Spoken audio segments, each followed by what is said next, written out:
Koupila jsem si vánoční látku na závěsy do kuchyně.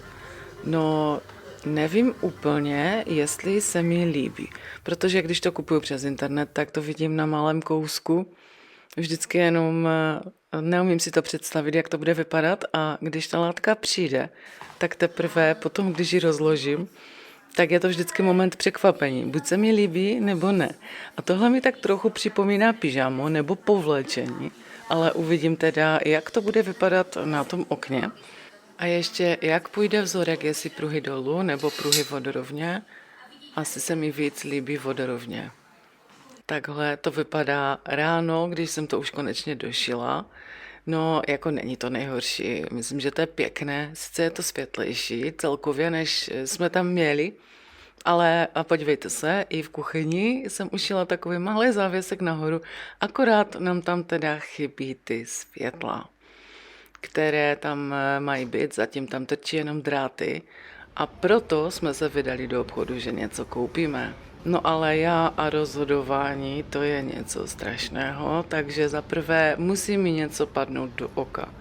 A pak, když mi padne víc věcí do oka, anebo začnu přemýšlet, tak to začnu zase zpochybňovat, jestli se mi to teda doopravdy líbí, no hruza.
Venku sníh a zatopeno, to je ta pravá pohodička. A já se konečně chytnu nějakého toho cukroví, protože perničky, ty už jsme dávno snědli. Takže dneska dělám slepované. Podívejte se, jak je venku. Nádherně. Tohle je pro mě top počasí. Asi mám nejradši zimu ze všech ročních období. Jakože asi fakt jo.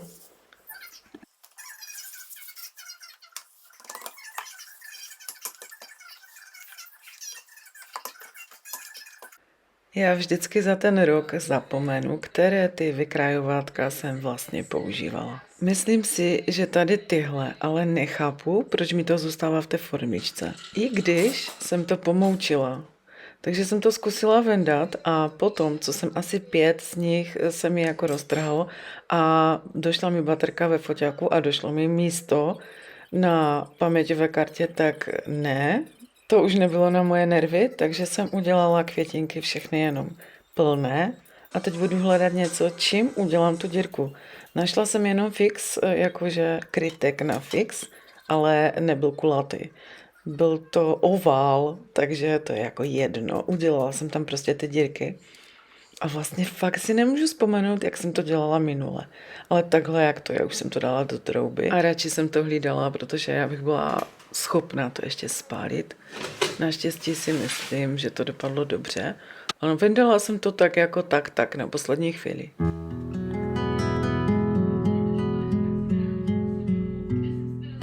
Já vždycky ke konci roku vzpomínám na ten rok, jaký byl a hlavně jak rychle utekl. Čím jsem starší, tím utíká rychleji a rychleji. Já to vůbec nechápu. Když začne září a děti začnou chodit do školy, tak už je za chvíli Mikuláše. Jakože my jsme pořád stejní, jen ty děti rostou.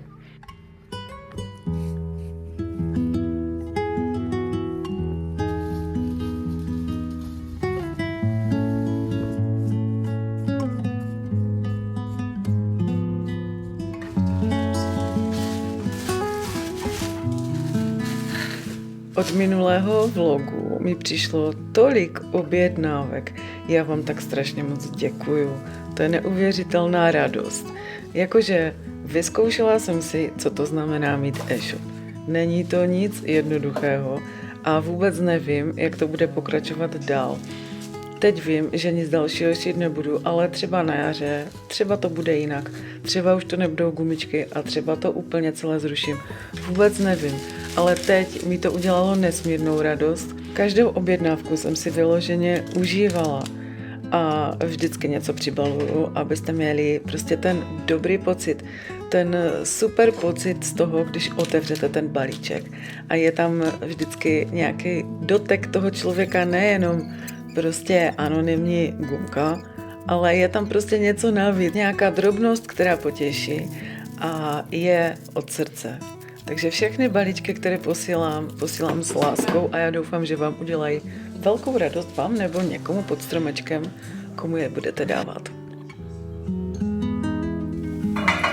Krásné, dobré ráno. Já si tu zrovna rozpouštím máslo, protože budu dělat vánočku. Mezi tím, co jsem naposledy natáčela, uběhl asi týden. A jak pokročilo moje cukroví, jo?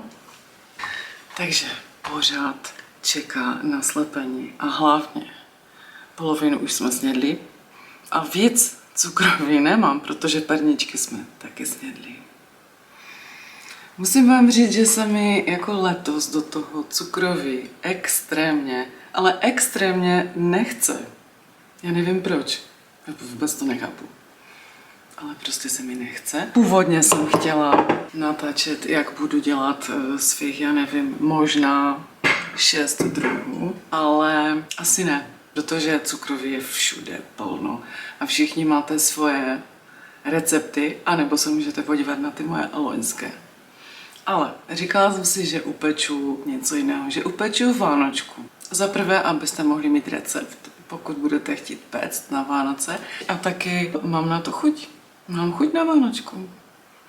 Mám strašnou chuť na Vánočku. S kávou.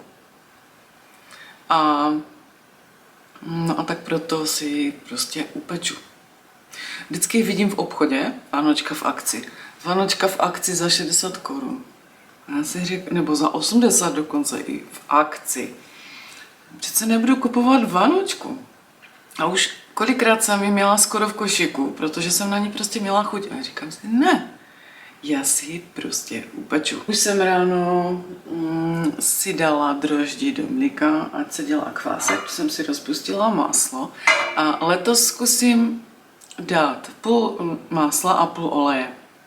Půl na půl, protože vždycky jsem dávala máslo jenom, ale to máslo vlastně stuhne a ta Vánočka není tak vláčná, jako když tam přidáte jiný tuk, jako olejového typu. Takže to zkusím tak a uvidím, jaký bude výsledek. Tak, abyste měli super vychytaný recept na Vánoce. Strašně mi mrzí, že venku není sníh. To je taková škoda. Vždycky, když napadne v prosinci, tak si naivně myslím, že by to mohlo zůstat do Vánoc, nebo teď už napadlo asi v listopadu. Ale ne, no, většinou ne. A vypadá to tam úplně jarně. Což nemám vůbec ráda, kdyby tam bylo aspoň hnusně. No nic. Takže musím to udělat rychle, protože za chvíli vstane manžel, je doma, vždycky. Teď už do konce roku bude pořád někdo doma, takže to už je asi moje poslední video, protože já nejsem schopna natáčet, když je někdo doma. Já to prostě nesnáším. Nezvládnu před někým něco mluvit do kamery. Tak, beru si moji skvělou dozu. A dozy se mi teda osvědčily, akorát, že jsem měla nápis tady a já to mám ve špajsce opačně, takže jsem si to předělala. Ale jinak jsou super. Já musím vždycky otvírat ten saček. Akorát ještě potřebuji jednu na tu špaldovou, kterou ještě nemám v žádné doze, takže půl kila mouky, půl na půl.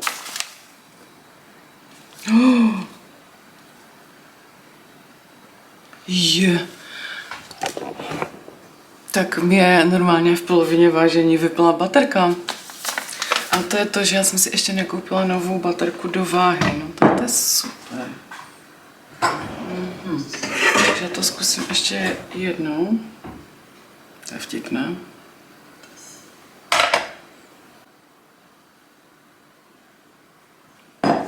A rychle.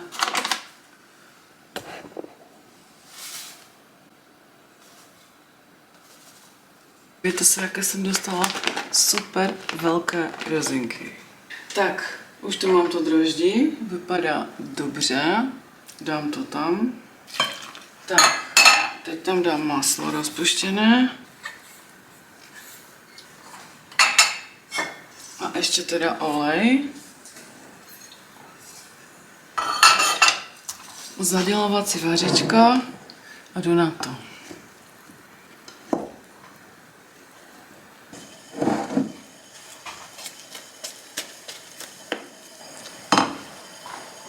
Jo, tu se mi váří už voda na mandle.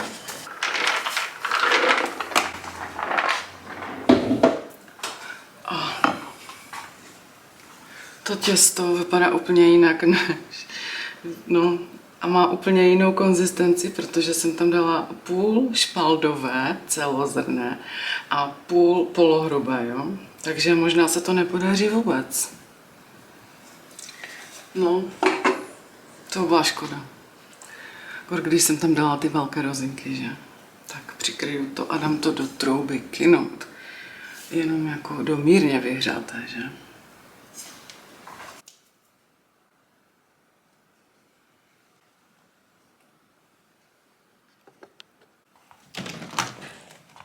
Než mi vykyne těsto, tak si oloupu mandle a nakrájím, protože to už jsem taky třeba mohla mít dopředu hotové, ale aspoň mám důvod se podívat na něco na YouTube a přitom si pěkně krájet mandle. No a jsem fakt zvědavá na to těsto, protože když to bude blbé, tak mě to naštve, protože já už jsem chtěla začít pec dávno ze špaldové mouky, nebo aspoň přidávat špaldovou k normální. Ať je to trošku jiné, než jenom prostě ta pšeničná mouka. No podívejte se, to těsto vypadá úplně jinak, je takové až oranžové. No a vykynulo trochu jinak, než kdybych tam dala jenom polohrubou pšeničnou, tak uvidíme teda. Těsto rozdělím na 9 částí, protože potřebuju 9 pramenů. Pletu vždycky 4, 3, 2, to znamená spodní patro ze 4 a s tím vždycky maturuju. Každý rok to prostě někde hledám na YouTube a znova se to učím vlastně zapletat, protože to samozřejmě za ten rok vždycky zapomenu. A letos to byly moje nervy. Já nevím, jestli už stárnu nebo něco, ale nemohla jsem to vůbec pochopit. Jako fakt jsem normálně byla úplně mimo z toho. A ještě se mi to začalo trhat a samozřejmě mi došlo místo na disku a došla mi opět baterka. Takže po dlouhých peripetích jsem konečně udělala nějakou vánočku, aspoň nějakou. Byla teda menší než obvykle. Musím říct, že to těsto nakynulo trochu méně, než kdyby bylo jenom z polohrubé mouky. A navíc mi ještě došel pečicí papír, takže super, pecka. Ještě jsem ji před pečením potřela vejcem a posypala těmi naloupanými a nakrájenými mandlemi.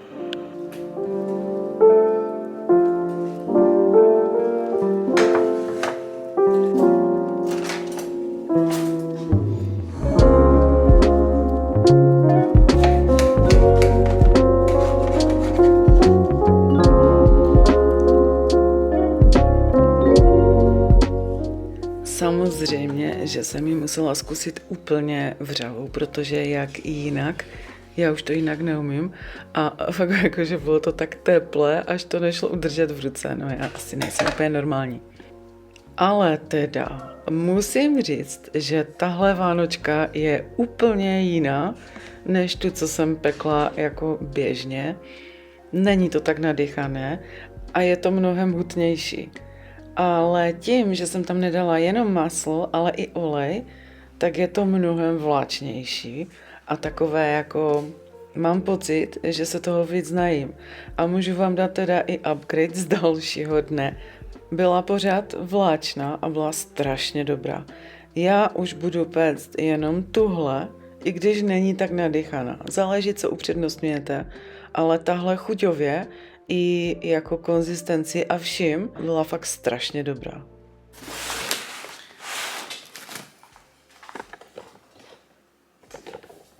Představte si, že jsem normálně dostala vánoční dárek. Jakože dárek od vás, od jedné z vás, od asi mojí faninky. Jakože wow, to je jako první nějaký něco, cokoliv, co jsem prostě dostala jako youtuber. A škoda, že jsem nenatočila, jak jsem to rozbalovala, protože my jsme všichni, celá rodina, jako, co to je, jakože, wow, jakože, takže já vám to chci ukázat, co jsem dostala.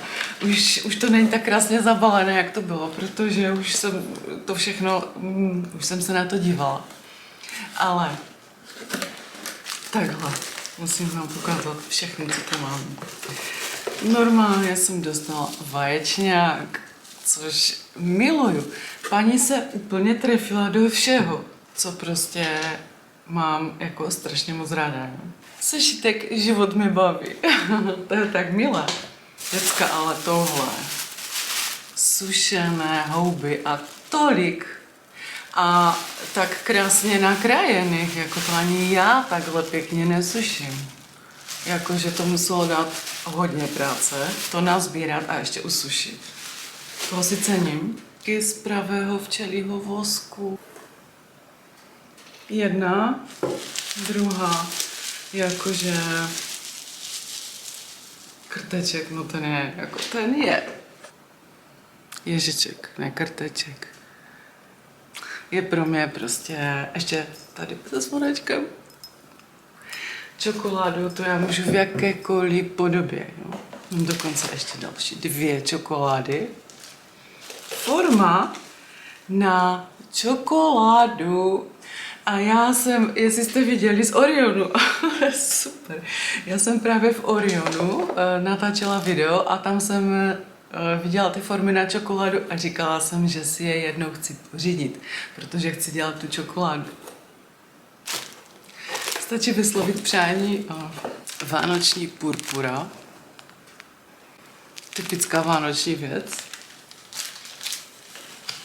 Anděličci. Jakože já jsem úplně u vytržení, co všechno jsem dostala, já to nechápu. A teď. Paní říkala, že pracuje u kravíček a to je jako roztomilé. Ale ještě se podržte, mám normálně oblečení na polštáře se slonem.